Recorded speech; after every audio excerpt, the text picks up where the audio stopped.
Gloria a Dios.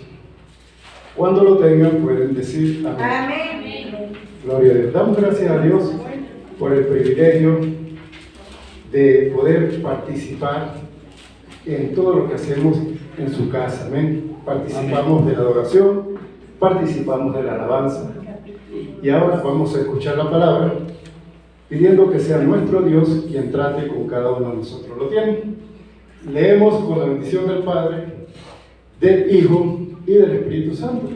Dice la palabra de Dios: el joven Samuel ministraba a Jehová en presencia de Elí, y la palabra de Jehová escaseaba en aquellos días.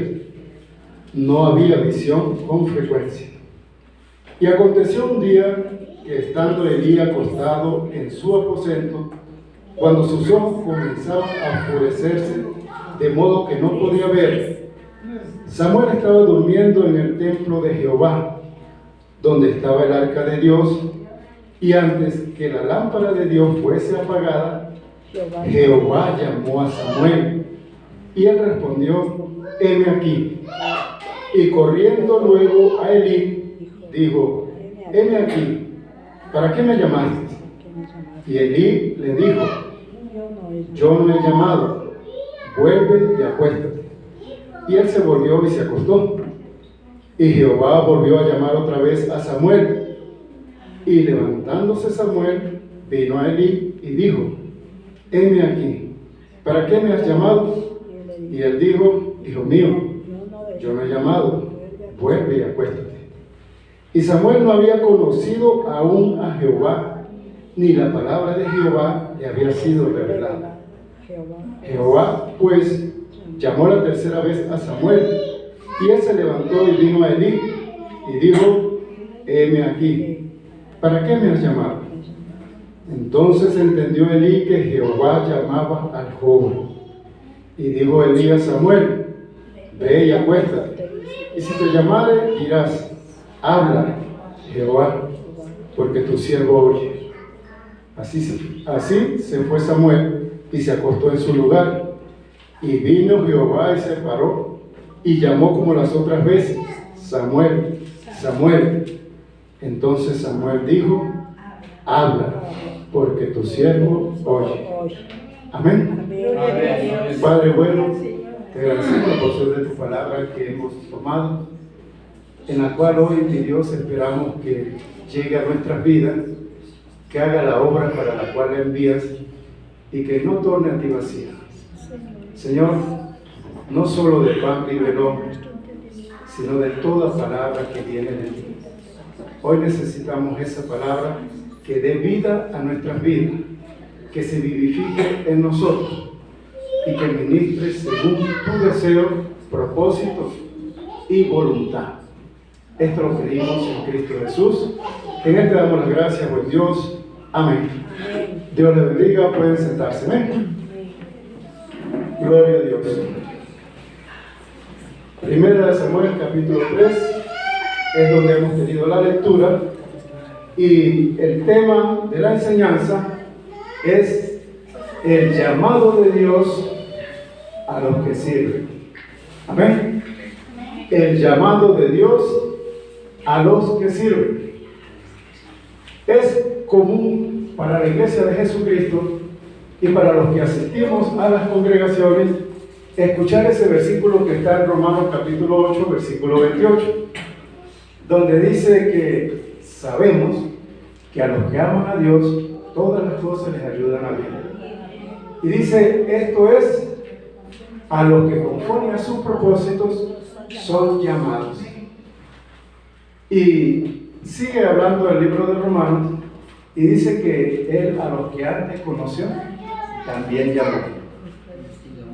Y cuando nosotros entramos en esta parte donde hemos leído acerca del llamado que Dios le hace a un joven, a Samuel, entendemos que esto de que Dios llame a alguna persona no es algo nuevo, sino que es algo que Dios, desde el momento que crea al hombre, comenzó a practicar con los hombres que tenían un corazón dispuesto para escuchar a Dios, para escuchar su voz, para atender al llamado, para responder al llamado. Es así que cuando nosotros comenzamos a estudiar el libro de Génesis, llegamos que un hombre vive en un pueblo llamado Ur de los Caldeos. Y dice la Biblia que Dios lo llama y le dice así: sal de tu tierra y de tu parentela y ven a la tierra que yo te daré. Qué llamado tan extraño, ¿verdad? No le digo, sal, ven a esta cosa, vamos a hacer unos negocios, te voy a poner aquí, te voy a poner... No, sal de tu tierra, de tu parentela y ven a la tierra que yo te daré. Y con esta palabra, Abraham, atendiendo a la voz de Dios y al llamado que le está haciendo, sale de su tierra, se despide de su familia y viene a una tierra desconocida, donde dice la palabra, habitó como extranjero, aun cuando Dios por promesa le dijo: toda esta tierra te la daré a ti y a tu descendencia después de ti. Entonces, cuando el pueblo de Israel llega a esa tierra con Josué, ya esa tierra había sido entregada a este pueblo, al pueblo de Israel. Hoy en día, cuando nosotros estamos meditando acerca del llamado de Dios, nos encontramos que los cristianos tenemos una visión, escucha, porque tú ya puedes utilizar la palabra que se utiliza acá en la Biblia, tenemos una visión corta, confusa, acerca de un llamado o del llamado que Dios nos está haciendo. Entonces, cuando leemos el versículo número 1 del capítulo 3, dice: el joven Samuel ministraba a Jehová en presencia de Elí. El joven Samuel ministraba a Jehová. Y cuando nosotros leemos el versículo 7, encontramos que Samuel todavía, aun cuando él estaba ministrando, dice, no había conocido aún a Jehová, ni la palabra de Jehová le había sido revelada. Presta atención, porque aquí donde usted y yo vamos a comenzar a entrar en un punto donde tal vez hoy, con la gracia de Dios, digo tal vez, vamos a poder entender el llamado que Dios nos hace en este tiempo. Primero, dice que Él está trabajando en la casa de Jehová, está ministrando en la casa de Jehová, pero ministra a Jehová. Escuchen, porque cuando usted y yo hacemos algo para Dios, entendamos, no lo voy a hacer porque el pastor dijo, no lo voy a hacer porque el diácono me mandó, no lo voy a hacer porque esta autoridad de la iglesia me dijo que lo hiciese, lo voy a hacer para Dios. Debemos entender para quién trabajamos, para quién hacemos, para quién estamos motivados a hacer algo en la obra de Dios. Si perdemos el enfoque, mis hermanos, vamos a tener dificultades. No quiera usted hallar gracia en mí o de mi persona. No querramos hallar gracia de algún líder espiritual. Pensemos siempre en la gracia de Dios.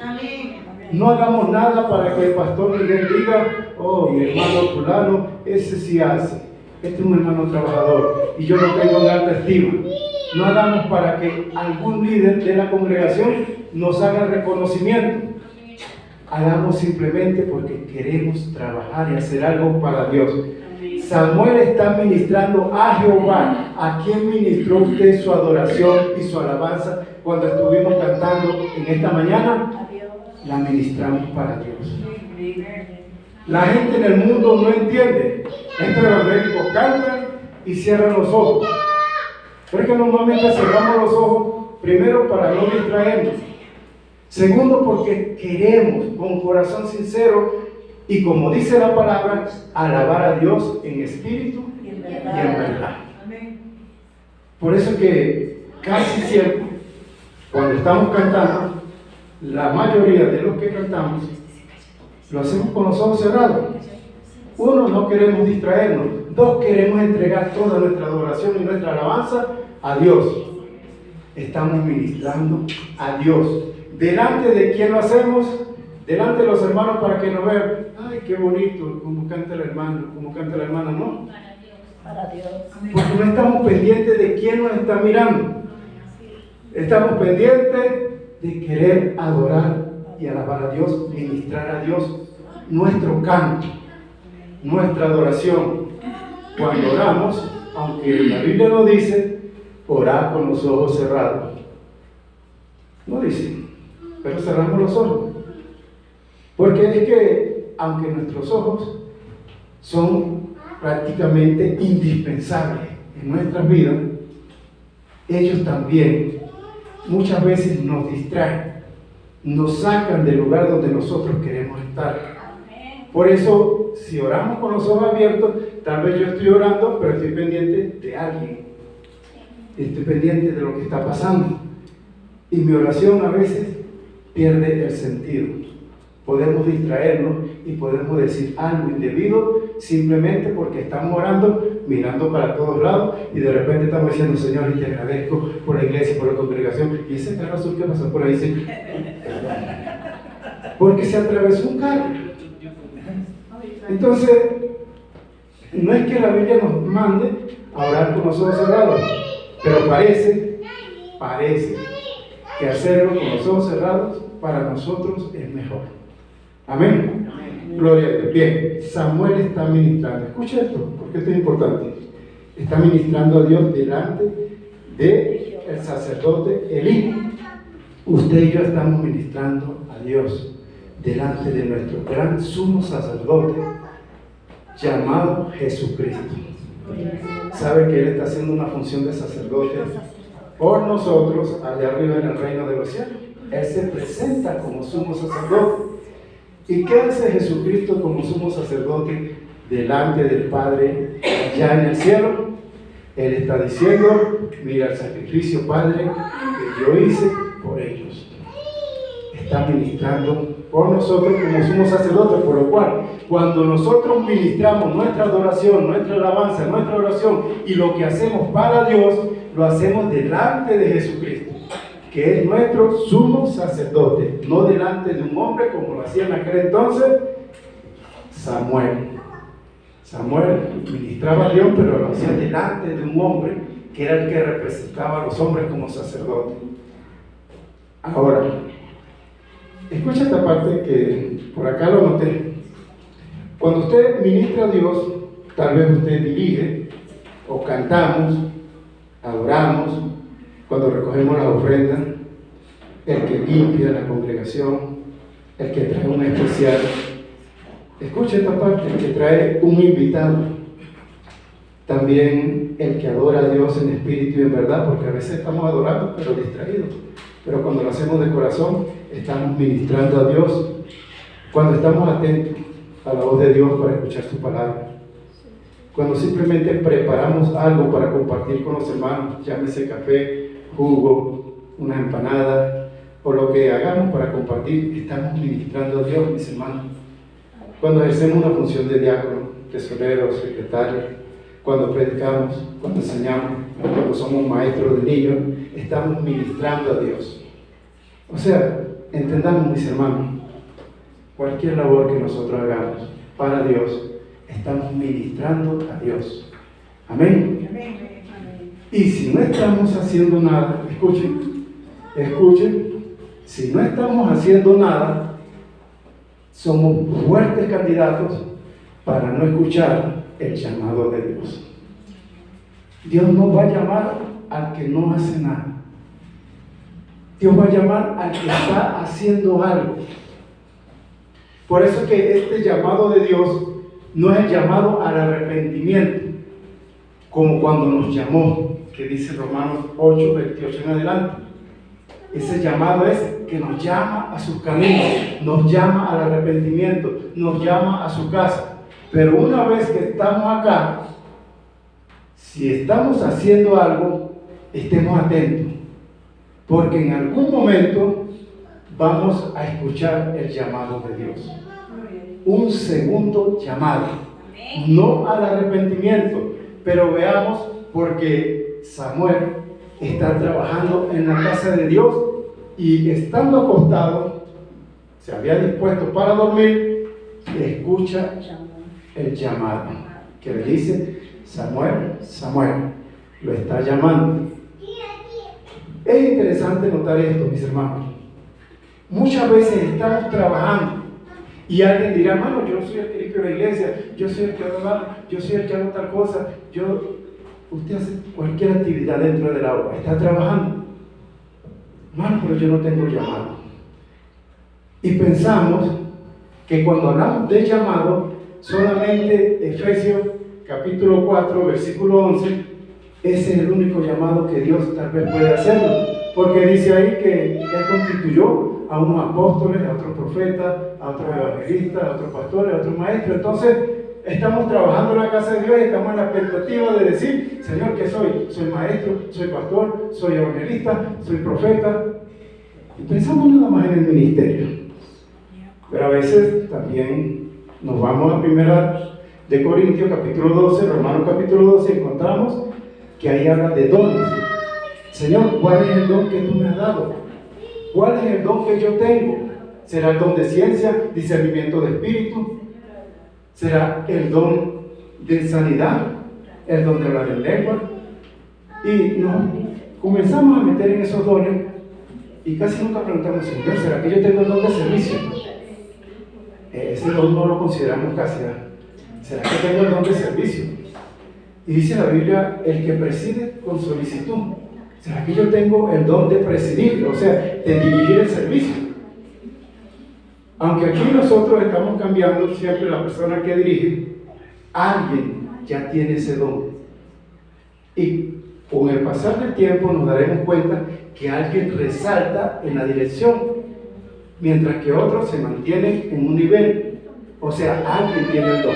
Pero, ¿qué será o cuál será el llamado principal que Dios nos está haciendo? Entonces decíamos, cuando somos ociosos, que no hacemos nada, no esperemos escuchar un segundo llamado de Dios. Ya nos llamó a su obra, nos llamó a su camino, nos puso en el lugar donde Él quiere que estemos, pero no queremos hacer nada. En ese caso, consideremos, Dios no nos va a llamar.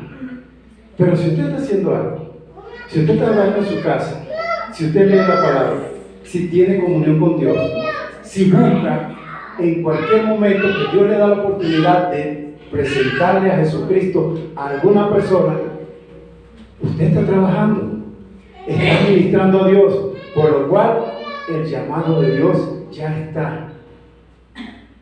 Ya el llamado de Dios llegó al que está trabajando. Y al que está trabajando le está pasando lo que Samuel le pasaba según el versículo 7. El versículo 7 dice, Samuel no había conocido a Jehová, ni la palabra de Jehová le había sido revelada. Preste atención. Si usted está haciendo algo, ya usted recibió el llamado, el segundo llamado. Está haciendo algo. Y mientras esté haciendo algo, usted está atendiendo el llamado. Es como Abraham cuando le dice sal de tu tierra, él salió.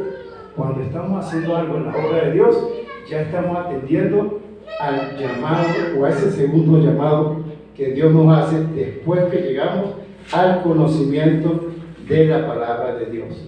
Dice el versículo 1, Samuel ministraba a Jehová en presencia de Elí. Escucha esta parte. Y la palabra de Jehová escaseaba en aquellos días.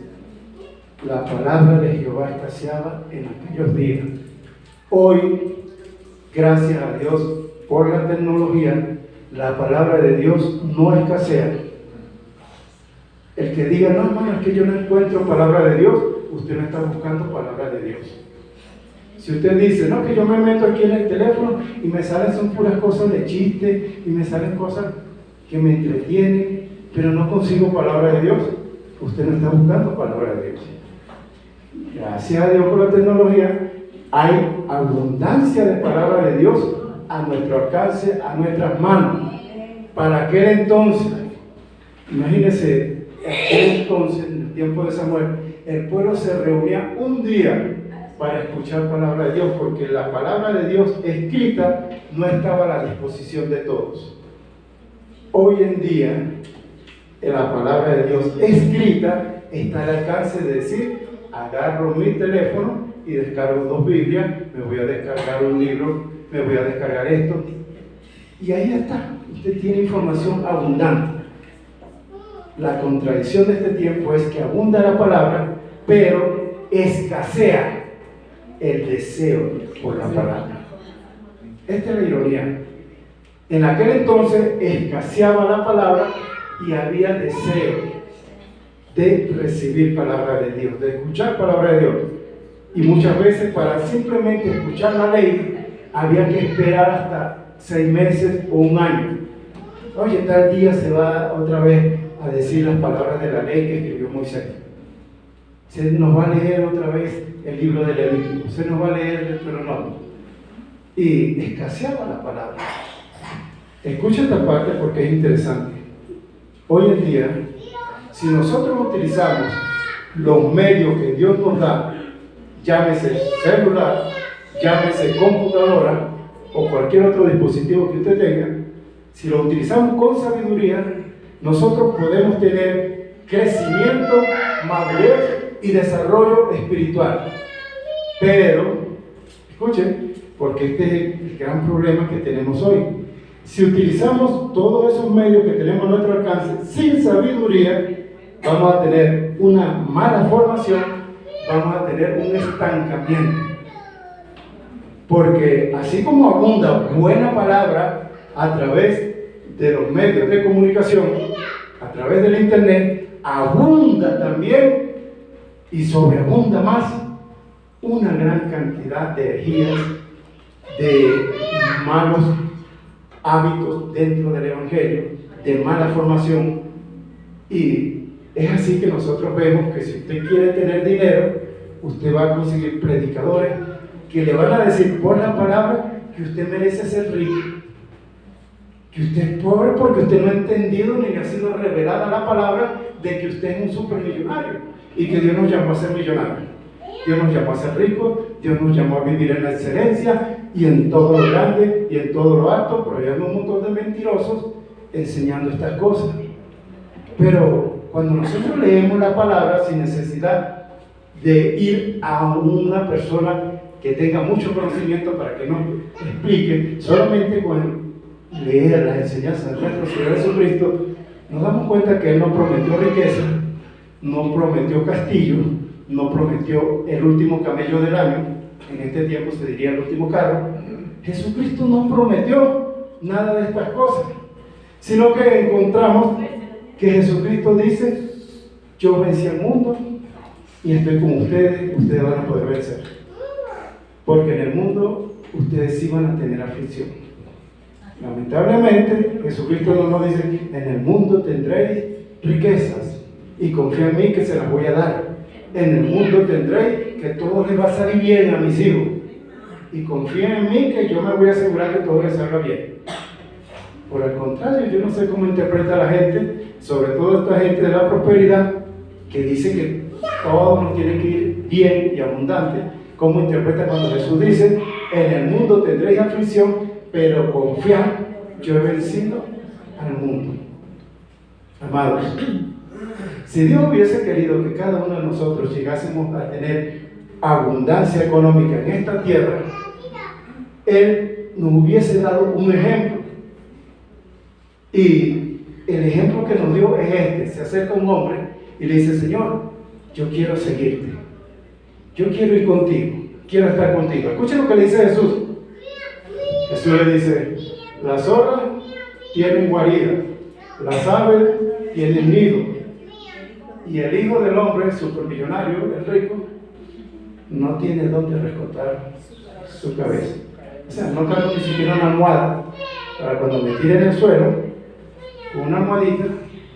O sea, Jesucristo no es ese Jesucristo que nos venden, que nos dicen: no, cuando vinieron los Reyes Magos, le dejaron 3 kilos de oro, 4 kilos de diamantes y qué sé yo.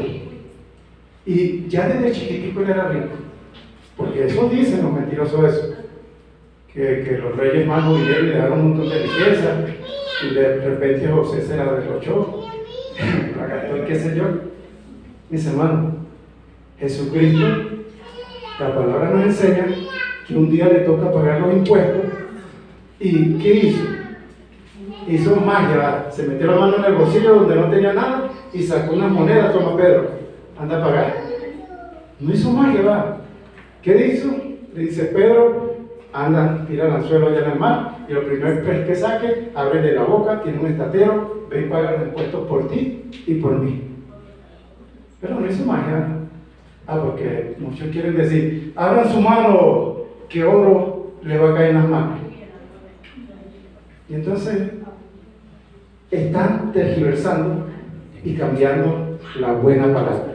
Por lo cual, aunque en este mundo de hoy abunda la palabra, también abunda la falsa información acerca de la palabra. Por lo cual, necesitamos, mis hermanos, escuchen, porque aquí es la parte que nos interesa a usted y a mí.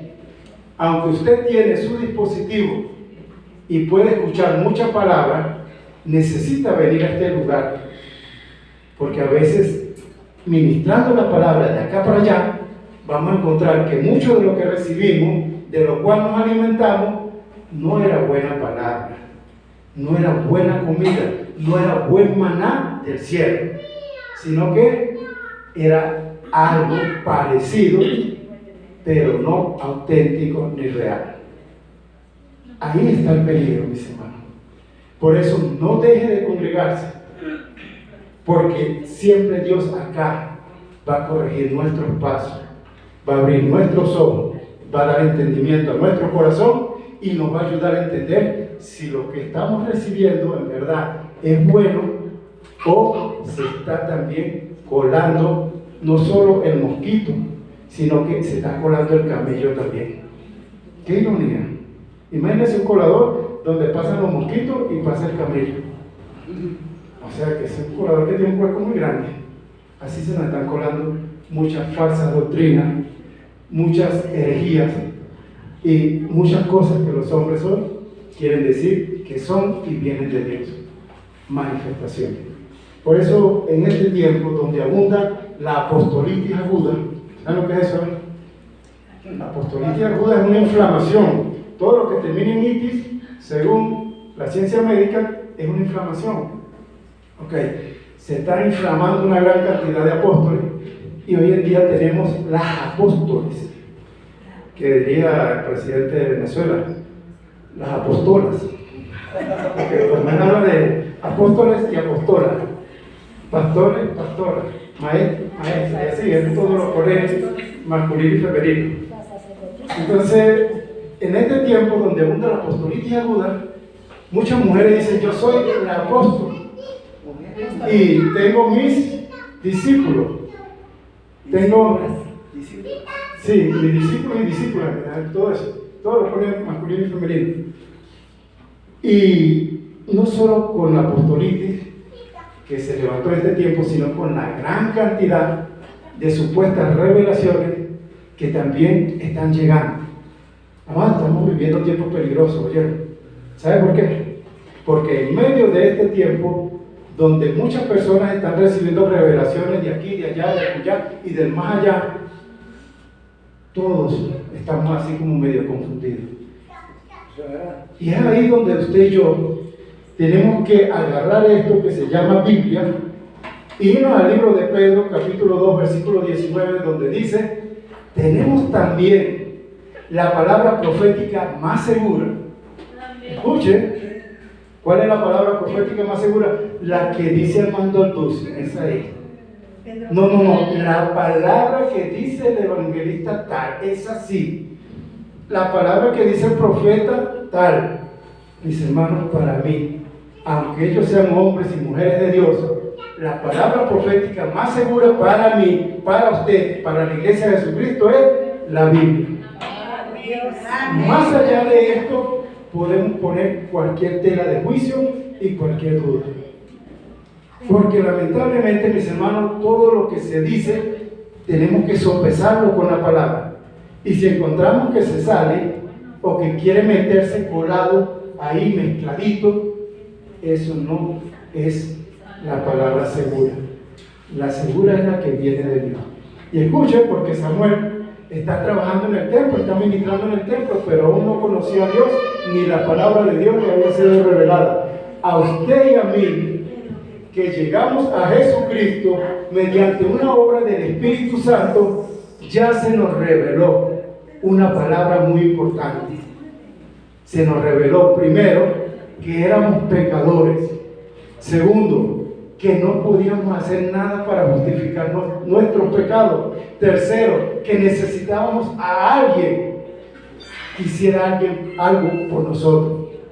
Y es así que entendimos Romanos 3:23 y 6:23. El 3:23 dice, todos pecaron, están destituidos de la gloria de Dios. El 6:23, la paga del pecado es muerte. Entendimos eso. Producto de haber entendido esa palabra, usted y yo tomamos una decisión de recurrir a alguien que nos salvase. Y el único que podía salvarnos se presenta y dice, yo soy el camino, yo soy la verdad, yo soy la vida. Vení a mí, vení en pos de mí. Se llama Jesucristo. Dimos ese paso de fe, entendimos, la palabra se nos reveló. Así que usted no diga, hermano Castro, es que a mí todavía la palabra no me ha sido revelada. ¿Qué es lo que yo voy a hacer en el Señor? ¿Para qué me llamó el Señor? ¿Qué quiere el Señor que yo haga? Escuchen, este hombre que apenas era un jovencito, llamado Samuel, aunque no entendía, trabajaba para Dios. Quería trabajar para Dios. Por eso estaba sirviendo a Dios delante del sacerdote. Sirva usted a Dios, sirvamos a Dios nosotros delante de nuestro Señor Jesucristo. Y Dios irá haciendo en nuestras vidas. Dios irá confirmando su propósito en nosotros. Entonces, Dios no llama a flojos. Dios no llama a vagos. Dios nos llama a aquellos que dicen, ay, me levanté. ¿Y qué vas a hacer hoy? No, creo que voy a descansar. Acaban de levantarse y están pensando en descansar. Voy a descansar. Y después que descanse voy a dormir. Se va a descansar para dormir. Voy a descansar para hacer nada. Ahora, si usted y yo hoy nos levantamos en Cristo y decimos y tenemos un deseo ferviente de alabar a Dios, ¿qué vamos a hacer? ¿Será que nos sentamos y decimos, no voy a hacer, tengo muchas ganas de hacer algo para Dios, por Dios, que creo que voy a orar, no sé si leo la Biblia, no sé si me arrodillo, no sé, quiero hacer algo para Dios? ¿Y qué vas a hacer? No voy a hacer nada, voy a acostarme para que se me quiten esas ganas. Sí, porque así somos, mis hermanos. Después que parece que aquí en la iglesia nos despiertan. Escucha, porque la Biblia dice así: despiértate tú que duermes, levántate de los muertos y te alumbrará Cristo. Ok, recibimos la palabra, nos despertamos, nos levantamos y estamos así como, hermano, ¿ya te despertaste? Sí, ahora sí quiero trabajar para Dios, ahora sí quiero orar, ahora sí quiero ayunar, ahora sí me voy a congregar, ahora sí le voy a decir a los amigos míos que yo soy evangélico, porque para ellos ni saben que soy evangélico. Ahora sí le voy a decir al compañero de la escuela que yo soy cristiano. Y entonces, cuando sale de aquí, parece que lo ataca el sueño. Y a dormir otra vez. Hasta el próximo domingo, que escucha otra vez la voz: levántate, despiértate, levántate para que te alumbre Cristo. El próximo domingo me van a dar ganas otra vez de orar. Este domingo me dieron ganas de orar, mi hermano. Esa palabra me conmovió y quise leer la Biblia. ¿Y qué hiciste? Esperé hasta el otro domingo para leer la iglesia. Sí, porque a veces acostumbramos a hacer así. Leemos la palabra de domingo en domingo. Si no hubiese escuela dominical, imagínense. Ahora, dice el versículo que estamos leyendo, el versículo 1, pero no lo hemos terminado. La palabra de Jehová escaseaba en aquellos días. Escuchen, no había visión con frecuencia. No había visión con frecuencia. Escribí un concepto de visión, voy a leerlo, porque traté de buscar un concepto bíblico, no el concepto que aparece en el diccionario Larousse o cualquier otro diccionario, sino un concepto bíblico. Dice así, preste atención: visión, aquello que Dios muestra de forma sobrenatural y nos ayuda para entender el futuro. Visión. Aquello que Dios muestra de forma sobrenatural y nos ayuda para entender el futuro. Amados, ¿cuántos saben que Cristo viene? Todos sabemos que Cristo viene por segunda vez, amén. Todos sabemos que Cristo va a levantar la iglesia. Todos sabemos que después del rapto de la iglesia que viene la gran tribulación. Todos sabemos que después de la gran tribulación viene el reinado de Cristo acá en la tierra. Pero todas esas son las cosas que sabemos de acá. De las de allá sabemos que viene un juicio. ¿Cuántos ignoran que viene un juicio para todos los hombres? Los que estamos presentes lo sabemos. Escuchen, allá afuera hay un mundo que ignora que se va a presentar delante de Dios en juicio. Y si no tienen a Jesucristo como Salvador, lamentablemente el juicio de ellos será un juicio de condenación. Para los hijos de Dios, según la Biblia, 1 Corintios 10 dice que hay un juicio. Pablo dice, es necesario que todos nosotros comparezcamos ante el tribunal de Cristo. Los cristianos, los hijos de Dios, para que cada uno dé cuenta de sí, de lo que hizo mientras era evangélico aquí en la tierra. Perdona que lo diga así, la Biblia no lo dice así. Dice, para que dé cuenta de lo que hizo mientras estaba aquí en la tierra. No dice mientras era evangélico, pero si nos decimos que somos evangélicos, que somos cristianos, que somos hijos de Dios, vamos a dar cuenta por lo que estamos diciendo, predicando y por lo que estamos atestiguando delante de Dios y de los hombres. Vamos a dar cuenta por nuestras obras. Hay un juicio de recompensa, hay un juicio para el mundo. Ahora bien, cuando hablamos de visión, aquí es la parte que quiero que usted capte. Nosotros entendemos que vamos a presentarnos delante de Dios un día, y un día muy corto, si falta muy poquito. Mire, para los que ya pasaron el medio cupón, los 50, tal vez falta menos. Pero para los que estamos jovencitos, no crea que porque usted tenga 15, 20, 10, le falta mucho. No, mis hermanos, aunque usted viva 100 años, eso es un poquitico. Y si vive 200 años, que no lo va a vivir, porque ya Dios dijo que era el 120, que le puso ahí una rayita para que no se pase de ahí, es poquito, mis hermanos. Lo que viene es la eternidad. Presta atención. Dice la palabra, Dios puso eternidad en el corazón del hombre. Y la eternidad es un tiempo que nunca termina. ¿Qué viene en ese tiempo de la eternidad? Viene vida eterna con Dios a los que reciben a Cristo como Señor y Salvador, o condenación eterna separada de Dios junto con el diablo, con sus ángeles, con sus demonios. Hermanos, nosotros esto a veces no lo entendemos. Si nosotros en verdad comprendiésemos que la vida eterna está allí a la vuelta de la esquina, que la vida eterna es una eternidad con Dios o una eternidad separada de Dios, si lográsemos de verdad entender esto, nos preocuparían más los que están a nuestro alrededor, los que son cercanos a nosotros, y tal vez nos preocuparíamos más por aquellos que todavía no tienen esa visión del futuro eterno. Dios nos puede revelar cosas buenas para esta vida y nos puede mostrar que dentro de 6 meses yo tengo un carro, tengo una casa, tengo X, tengo Y. Esas son cosas pasajeras y quedarán aquí, porque yo pasaré también. Esas son las cosas que Dios nos puede revelar en visión para nuestro bienestar presente, para nuestro bienestar en la tierra. Pero nuestro bienestar en los cielos, ya Dios nos ha revelado, depende de Jesucristo. Creer en Jesucristo, seguir a Jesucristo. Usted no puede decir, yo creo en Cristo, pero no lo sigo. Porque Él dijo, mis ovejas no solamente creen en mí, sino que oyen mi voz, yo las conozco, ellas me siguen. Si no estamos siguiendo a Cristo, no somos ovejas de Cristo. Pero el Señor quiere que entendamos de verdad que la eternidad, primero que está allí a la vuelta de la esquina, que aunque falten 50 años para nosotros, 60, 30, 20, 10, está a la vuelta de la esquina. La eternidad, miren, mis hermanos, tenemos la puerta para la eternidad. Escuchen, porque nosotros todos, aunque no queramos, estamos llamados a entrar por esa puerta, salvo que Dios levante la iglesia y no pasemos ni entremos en esa puerta.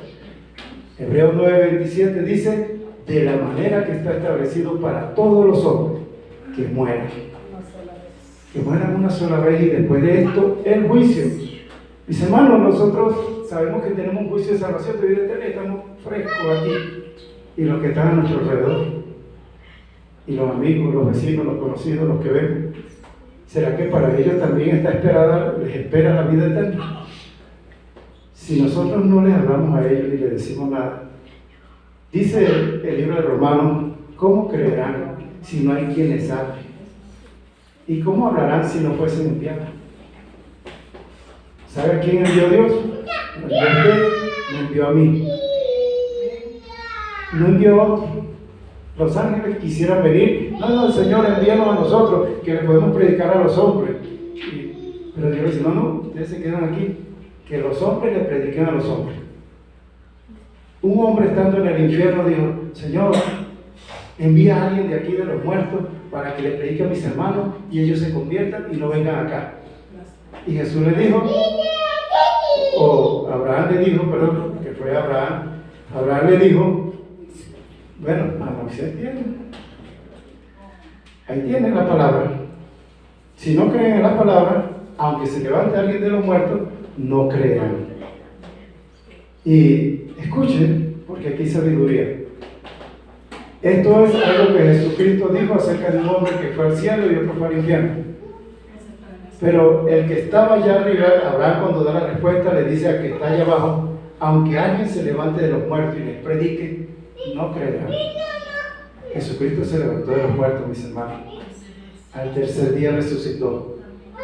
Y nosotros predicamos de ese Cristo que resucitó, que dice la Biblia que durante 40 días dio testimonio a más de 500 personas de haber resucitado. Y no solamente dio testimonio de haber resucitado, mostrándose para que le viesen, sino que permitió que le tocasen y que comprobasen que Él resucitó, no como dicen algunos por ahí que quieren torcer la palabra y dicen, Jesucristo resucitó en espíritu. Él no resucitó en cuerpo, pero Jesucristo le dijo a Tomás, tócame, toca mi mano, toca mi pecho, tócame.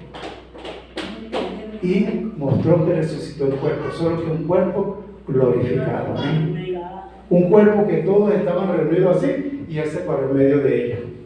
Quiere decir que se materializó y se vio físicamente, pero atravesó la pared o atravesó la puerta, no sé por cuál la pasó, o bajó por el techo de Jesús, pero apareció en medio de ellos. Un cuerpo glorificado. Dios promete para nosotros esto. Amados, nosotros tenemos a veces una visión bastante corta del futuro, pero del futuro eterno. Nos interesa saber si para el año que viene me podré graduar, si para dentro de 5 años estaré casado, si mis hijos estarán haciendo tal cosa, si mis hijos se gradúan. Nos interesa saber el futuro de esta tierra, de este tiempo. ¿Quién va a ganar las elecciones? Algunos estarán pendientes de eso. Pero no estamos preocupados ni nos estamos motivando a conocer nuestro futuro eterno. Y Dios ya lo reveló. Está revelado en la palabra. Cuando vamos a Apocalipsis, nosotros encontramos que Jesucristo, en la revelación que le da Juan, le dice esta palabra. Escribe en el capítulo 1, versículo 19, las cosas que has visto, las que son y las que han de ser después de esta. Le dice a Juan que escriba eso. Por eso cuando usted va y yo vamos a la revelación que Dios da en el Apocalipsis, Dios no está describiendo el futuro inmediato de la humanidad, pero también nos habla del futuro eterno de los hijos de Dios. Y nos habla, cuando ya llegamos al capítulo 21, 22, del futuro de toda la humanidad cuando se presente en el juicio ante el gran trono blanco. Siendo conocedores de estas cosas, mis hermanos, ¿será que esto no despierta en nosotros pensar qué será de los que están a nuestro alrededor? ¿Será que nosotros simplemente debemos conformarnos con nuestra salvación y ya? Bueno, Señor, ya yo soy salvo, gloria a ti. Allá los demás. Pero debemos meditar en esto, mis hermanos, porque cuando decimos que amamos, queremos que las personas reciban lo mejor. Y a veces amamos a personas que no tienen a Cristo en su corazón. Y creo que el principal deseo, lo principal de nosotros, es desear que ellos sean salvos. Desear la salvación de otros. En el mismo Apocalipsis, capítulo, por aquí los anoté, capítulo 10, versículo 11, una vez más Jesucristo le dice a Juan: es necesario que predique sobre naciones, pueblos, tribus, lenguas. Es necesario que otra vez les profetice. Cuando llegamos finalmente al capítulo 22, versículos 6 al 10, ahí sí me gustaría que lo lean, porque en esta parte yo quiero que entiendan lo que es la visión del futuro. Si no entendemos en verdad el futuro, la visión de lo que está determinado para el futuro, a veces no vamos a vivir una vida conforme a lo que Dios desea, sino que tal vez nos estemos alejando de ese propósito. Dice el capítulo 22 de Apocalipsis, versículo 6, me dijo: estas palabras son fieles y verdaderas, y el Señor, el Dios de los espíritus de los profetas, ha enviado a su ángel para mostrar a sus siervos las cosas que deben suceder pronto. He aquí, vengo pronto. Bienaventurado el que guarda las palabras de la profecía de este libro. Yo, Juan, soy el que oyó y vio estas cosas, y después que las hube oído y visto, me postré para adorar a los pies del ángel que me mostraba estas cosas. Pero él me dijo: mira, no lo hagas, porque yo soy consiervo tuyo, de tus hermanos los profetas y de los que guardan las palabras de este libro. Adora a Dios. Escuchen, porque esta es la parte importante. Y me dijo: no selle la palabra de la profecía de este libro, porque el tiempo está cerca. Amén. El libro de Apocalipsis, a diferencia del libro de Daniel, no es un libro que se mandó a sellar, sino que se dijo: deja esta profecía abierta para todos, porque ahí describe los juicios de Dios sobre la tierra. El periodo de la gran tribulación, mis hermanos, es algo que las películas, aunque quieran demostrarlo con lo que el hombre intenta imaginar como terror, nunca van a alcanzar a expresarlo en toda su magnitud. Amados, vienen días difíciles sobre la tierra. Viene un periodo en el cual la humanidad va a sufrir los juicios de la ira de Dios. Y eso lo tenemos descrito como los 7 sellos, las 7 trompetas, las 7 copas de la ira de Dios. Son días terribles que vienen. ¿Qué espera la iglesia? La iglesia va a estar con Cristo en el cielo. Dios promete sacar a su iglesia antes de enviar los juicios. Y nosotros hoy que conocemos que hay una esperanza para nosotros, debemos compartir esa esperanza con el que no la tiene. Y debemos tal vez pedirle a Dios que nos ayude para que cuando hablemos, las personas, sus ojos sean abiertos y entiendan que ellos también van a ser juzgados, que vienen juicios y vienen días terribles para la humanidad. Finalmente, mis hermanos, dice el versículo 1: en aquellos días no había visión con frecuencia. ¿Qué es la visión? Lo que Dios nos revela de forma sobrenatural, nos ayuda para entender el futuro. La visión nos motiva para tener una misión. Después que usted conoce qué viene para el mundo, usted dice: mi misión, mi trabajo es tratar de que las personas entiendan qué viene para la humanidad y que se arrepienten, se vuelvan a Dios y escapen de lo que Dios ha determinado hacer para este mundo.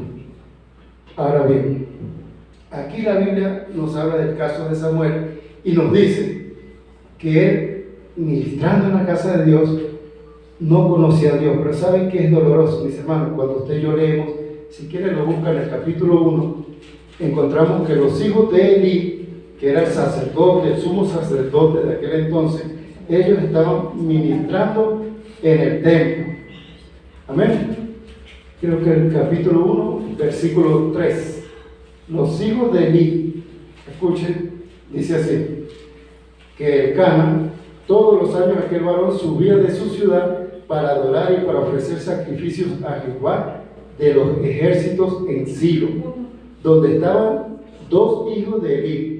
Elí es el sumo sacerdote, dice: Onis y Finés, sacerdotes de Jehová. ¿Qué dice? Onis y Finés, que eran sacerdotes del diablo. No, ¿verdad?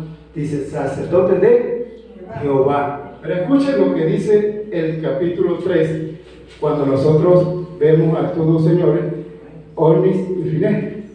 Perdón, el capítulo 2. Vayamos al capítulo 2, versículo 12, dice así: los hijos de Eli, o sea, Onis y Finés, eran hombres impíos y no tenían conocimiento de quién.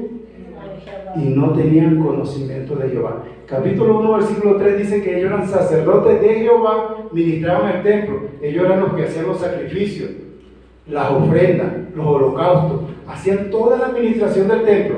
Pero cuando llegamos al capítulo 2, versículo 12, dice que ellos eran hombres impíos y no tenían conocimiento de Jehová. ¿Qué relación tendrá una cosa con la otra? El sacerdote de Dios no conoce a Dios, no conoce la palabra de Dios, no conoce la ley de Dios, no conoce los estatutos, mandamientos, decretos. O sea, este ignorante, y aquí sí podemos utilizar la frase hijo del diablo, estos hijos del diablo se hacían pasar por sacerdotes, porque oficialmente ante la congregación y delante del pueblo, ellos eran sacerdotes los dos, Finés y Onis, pero eran impíos. Cualquier parecido con la realidad, año 2021, perdón, siglo 2021, año 2024, cualquier parecido con la realidad hoy, de muchos sacerdotes del diablo que andan por ahí metidos en la iglesia, impíos, amadores del dinero, de la buena vida, de decir yo soy apóstol y el apóstol merece vivir en la mejor urbanización de este país. Yo soy apóstol y necesito el carro último modelo de la mejor marca, de la mejor calidad y el más caro. Hermano, mire, se ha metido una vanidad tan grande en el corazón de muchos hombres de Dios, mujeres de Dios, que un carro que cuesta $500,000, ellos dicen yo me lo merezco porque soy hijo de Dios. Y le dicen a la iglesia, una gran cantidad de gente que están cegados, su pastor se merece eso y más. Si ustedes me dan este Ferrari que cuesta $200,000, imagínense qué le dará Dios a ustedes. Y la gente se mata por comprar el Ferrari a este señor. Amados, lamentablemente, dijo alguien por allá, no sé quién fue el que lo dijo, pero dijo así: no hay peor ciego el que no quiere ver. Hay muchas personas siguiendo a hombres amadores de los deleites más que de Dios, amadores del dinero, que dice la palabra en 1 de Timoteo capítulo 3, que hacen mercadería de la iglesia. Yo he conocido iglesias, mis hermanos, donde desde que usted llega, usted llegó al mercado. En la puerta está el que vende las Biblias, los Nuevos Testamentos, y vende yo no sé qué, vende no sé qué más, pero al ladito de él está el que vende, estas son las empanaditas pro templo, estos son los jugos pro templo, estos son los jugueticos pro templo, y aquí tiene, hermano, el plan para los niños. Inscríbase, solamente cuesta $30, nos lo vamos a llevar de paseo. Inscríbase para matrimonio, inscríbase para los jóvenes que necesitan el consejo. Hermano, y desde que usted llega, mire, si usted se pone a gastar en todo, nada más, sin dar ofrenda, ni dar nada para aquí, aparte de la ofrenda, ya usted se gastó todo. Casi todo lo que tenía queda debiendo, y cuando piden la ofrenda, ay, Señor, no me queda nada. Porque desde que llegó todo el mundo quiere vender algo. Y entonces se para aquí otro de estos que dice la palabra que son sacerdotes de Dios según el pueblo, que son ministros de Dios, y entonces mi hermano, usted tiene que aportar para la obra. Estamos en una situación pro templo, necesitamos un templo más grande porque aquí apenas cabemos 50, necesitamos uno donde podamos entrar 1000, y cuando tienen 1000 necesitamos un templo donde entren 10,000, y cuando tienen 10,000 tienen uno de 100,000, y así van avanzando hasta que hoy en día se dan el lujo de decir yo pastoreo 6 millones de personas. Mentiras del diablo, porque Jesús dijo así, como un pastor dijo: yo soy el buen pastor, yo conozco a mis ovejas me conocen, yo las llamo por su nombre. Hermano, cuando uno como pastor ya pasa de 200 personas, empieza a tener problemas. Porque usted tiene que aprenderse 200 nombres. Si usted es el pastor de ellos, ahora si usted dice, no, yo soy el pastor del grupo que está ahí, pero yo no sé quiénes son y quiénes no son. Por ejemplo, si yo tuviese 200 personas aquí, imagínense qué hacer por cada uno. Para mí sería más fácil meterlo a todo un saco. Señor, mira los 200 que están allá, hágales ahí. Pero así no es la oración es personal, porque cada uno tiene su necesidad. Y el pastor dice, conoce las ovejas lo conocen, él las llama por su nombre. Cuando alguien dice, yo pastoreo 1000 personas, que para mí es mentira, porque ¿será que se sabe el nombre de los 1000 que dice que pastoreo? No, es que yo pastoreo por cadena. Yo pastoreo a 12, esos 12 pastorean a otros 12, y cada uno de los 12 así. Yo tengo una congregación de 100,000, de 6 millones, por esto no, por allá en el Asia, que dice que es pastor de 6 millones. Mano, Jesús dijo, yo soy el buen pastor. Cuando nosotros entramos a la arrogancia de decir, yo pastoreo 100,000, yo pastoreo 1,000,000, yo pastoreo 6 millones, estamos diciendo, yo soy como Jesús. O sea, Jesús y yo somos uno. Y así, yo soy el buen pastor de mis 6 millones. Mentira, mis hermanos. El buen pastor se llama Jesucristo. Nosotros somos obreros llamados. Y cuando estamos haciendo el trabajo pastoral, deberíamos conocer las ovejas. Y las ovejas conocerán a sus pastores. Tener conocimiento de cuál es el nombre, dónde vive. Pero decir que el pastoreo 200, 300, 400, no. Y esos son poquitos. Sí se puede uno aprender 200 nombres. Imagínense aprenderse 2,000, 3,000. Entonces, entendamos primero que cuando nosotros trabajamos y servimos es a Dios. Y lo hacemos delante de Jesucristo, que es el sumo sacerdote. Pero la recompensa siempre va a venir única y solamente de Dios. No podemos enaltecernos de pensar de que nosotros estamos más allá de Dios, o que somos mejores que Dios, que somos super pastores porque tenemos no sé cuántos mil. No, mis hermanos, que yo diga, predico y me escuchan 6,000 personas, 100,000, bueno, eso sí.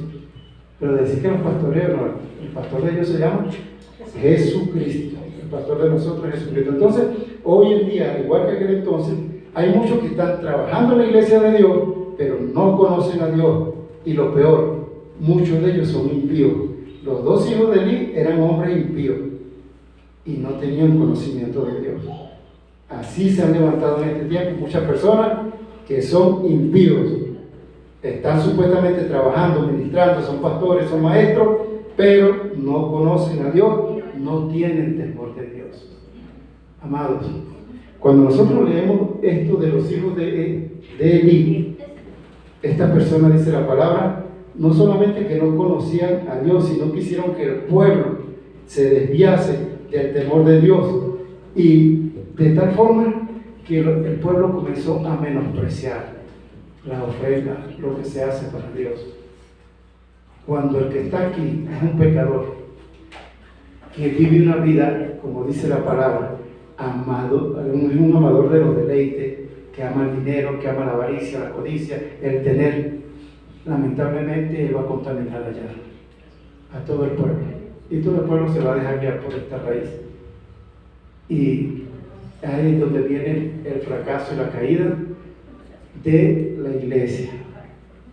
No la iglesia de Cristo, sino de la congregación, donde se levanta un hombre que es como los hijos de Eli, que hicieron que el pueblo se desviara y que el pueblo menospreciara lo que hacían para Dios. Finalmente, mis hermanos, cuando usted y yo vamos al mismo Samuel, capítulo 2, versículo 30, la palabra dice así, hablando acerca de lo que hacían estos muchachos, dice: por tanto, Jehová, Dios de Israel, le está diciendo a Eli: yo había dicho que tu casa y la casa de tu padre andarían delante de mí perpetuamente, mas ahora ha dicho Jehová: nunca yo te halague, porque yo honraré a los que me honran, y a los que me desprecian serán tenidos en poco. Los que desprecian a Dios serán tenidos en poco. Pero dice: yo honraré a los que me honran. El deseo de Dios, mis hermanos, es que si usted y yo le honramos, Él quiere honrarnos también. Amén. Si menospreciamos, despreciamos lo que hacemos para Dios, lamentablemente no podremos recibir honra de parte de Dios. Dios da una profecía, dice que va a cortar de Elí toda su casa. De la casa de Elí ninguno más podría ministrar el sacerdocio. Hermano, Dios levantó a Samuel porque Elí, dice la palabra, que ya era viejo.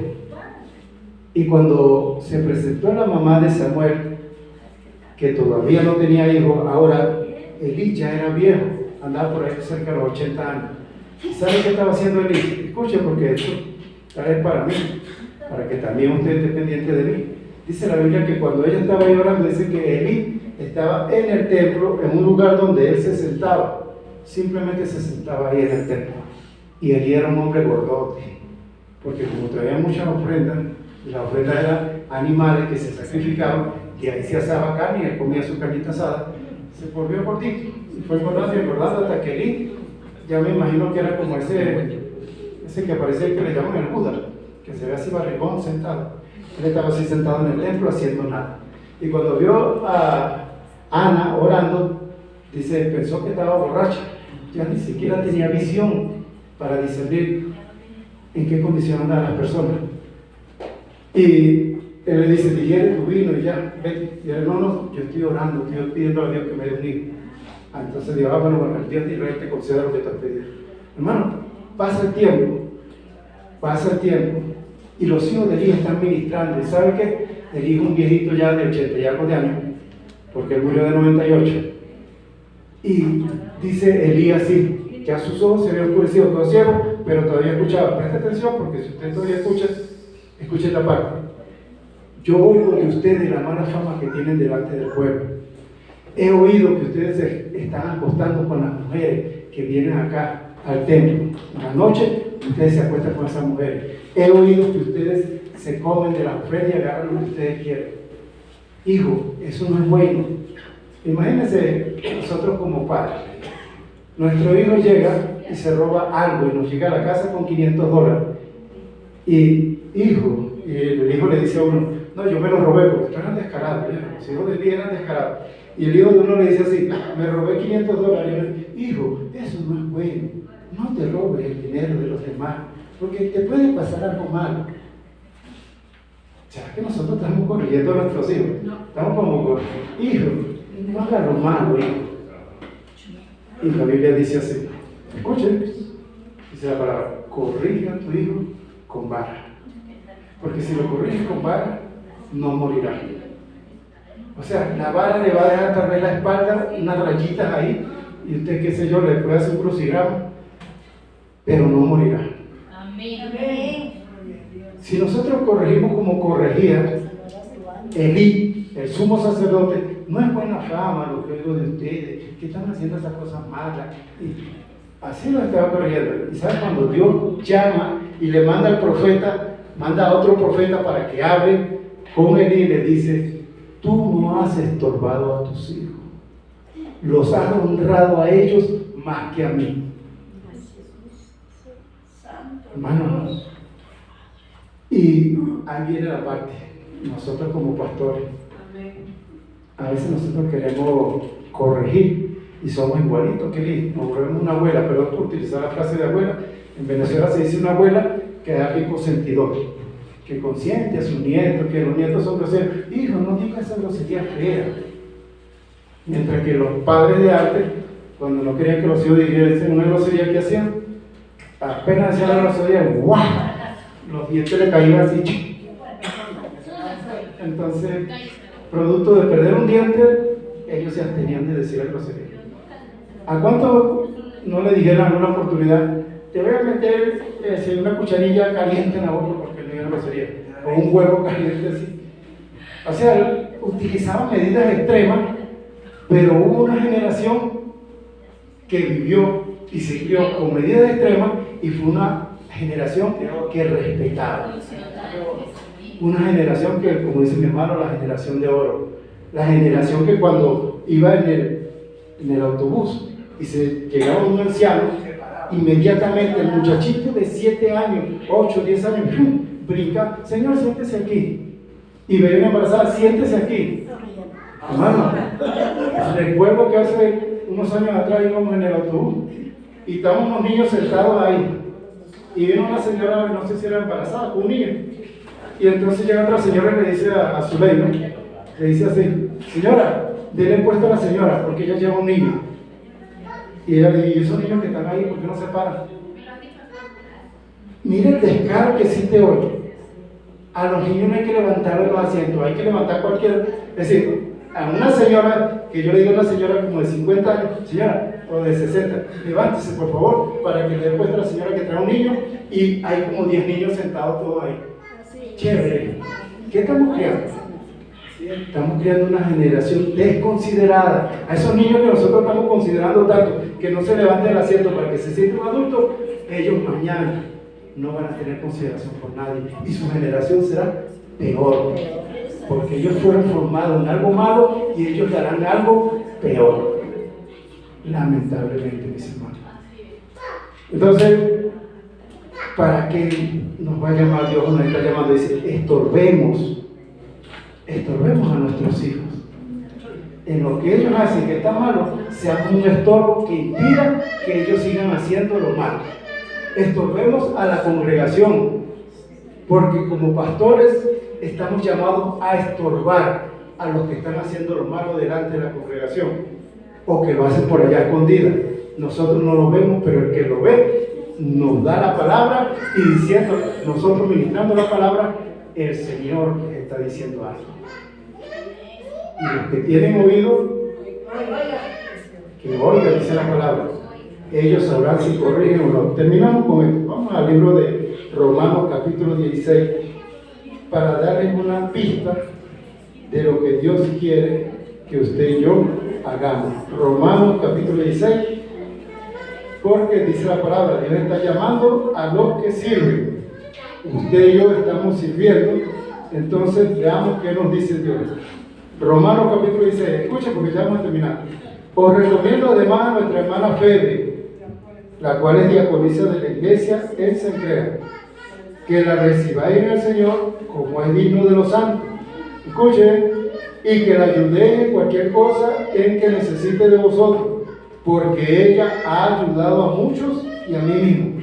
Saluda a Priscila y Aquila, mis colaboradores en Cristo. Vayan escuchando y tomen en cuenta estas palabras: ha ayudado, es colaborador, ha servido. Sí, presta atención a esa palabra. Versículo 6. Saluda a María, la cual ha trabajado mucho entre vosotros. ¿Qué hacía María? Ha trabajado mucho entre vosotros. Versículo 12. Saluda a Trifena y a Trifosa. Tienen unos nombres bonitos. Las cuales trabajaban en el Señor. O sea, algo así como Pancracia, Sinforosa. Pero ella ha trabajado mucho en el Señor. Saluda a la amada Pérsida, la cual ha trabajado mucho en el Señor. ¿Qué hacían estas personas? Han trabajado mucho en el Señor. Ahora viene una recomendación: mas os ruego, hermanos, que os fijéis en los que causan divisiones y tropiezos en contra de la doctrina que vosotros habéis aprendido, y que os apartéis de ella. Porque tales personas no sirven a nuestro Señor Jesucristo, sino a sus propios vientres, y con suaves palabras y lisonjas engañan los corazones de los ingenuos. Vayamos un momentico nada más a Efesios capítulo 4, versículo 12. Vaya un momentico, pero antes que usted vaya, yo le voy a decir algo. Escuchen. 1 Corintios capítulo 12, Romanos capítulo 12 hablan acerca de los dones espirituales. Efesios 4:11 habla acerca de los dones del ministerio. El versículo 12 dice así: a fin de perfeccionar a los santos para la obra del ministerio, para la edificación del cuerpo de Cristo. Todos los dones espirituales son para la edificación del cuerpo de Cristo.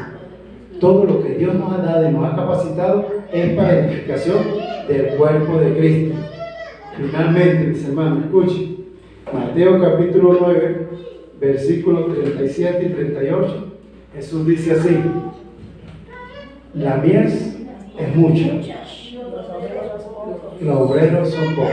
Cuando yo le leí Romanos, capítulo 16, encontré personas que trabajan, que sirven, que colaboran, que han estado haciendo algo. Amado, no esté esperando usted escuchar esta mañana o mañana en la mañana o en la noche una voz que le diga Franklin, Franklin, Franklin, para que diga de aquí, que diga José, Miguel, María, Juana, Petra, que diga su nombre. Escuchen, Samuel, antes de escuchar la voz de Dios, ya estaba sirviendo. Ya estaba sirviendo. Muchos quieren escuchar esa voz audible de Dios. Y Dios hoy nos habla audiblemente por su palabra. Por la palabra.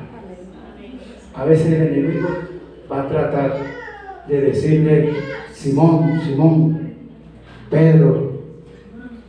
A veces el enemigo va a querer en una voz audible hablarle. Y le va a meter gato por liebre, ¿vieron? Va a decirle la palabra con parte de verdad y parte de mentira, o sea, va a meter levadura. Más bien vayamos a la palabra y escuchemos esa palabra segura. No se agarre tanto de esas palabras que usted escucha en el aire.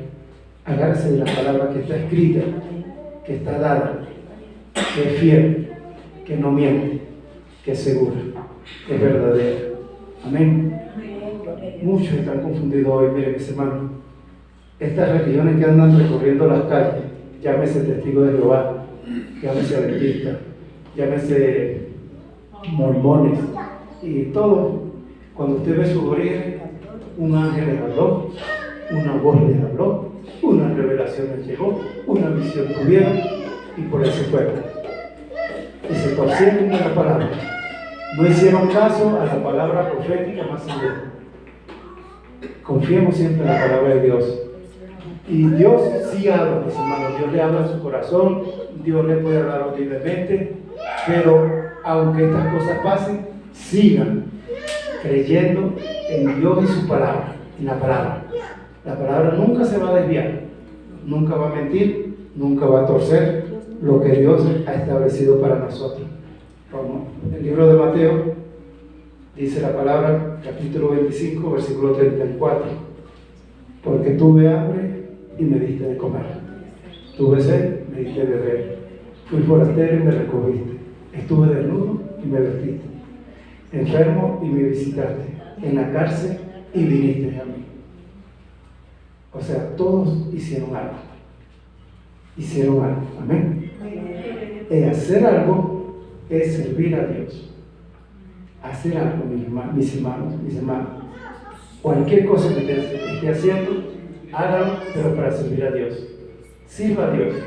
Sirva en oración. Una mujer tenía casi 100 años y desde edad de aproximadamente 20 y algo de años vivió en el templo, orando en el día y haciendo ayunos y haciendo oraciones. Y dice la palabra, ella servía a Dios con oraciones y ayunos.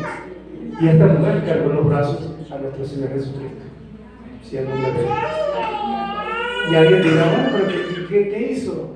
Puro orar y ayunar. Algo hizo, mis hermanos, que tuvo el privilegio de tener en los brazos a nuestro Señor Jesucristo y reconocer que era nuestro Señor, saber que el Salvador del mundo, ella lo pudo tener en sus brazos.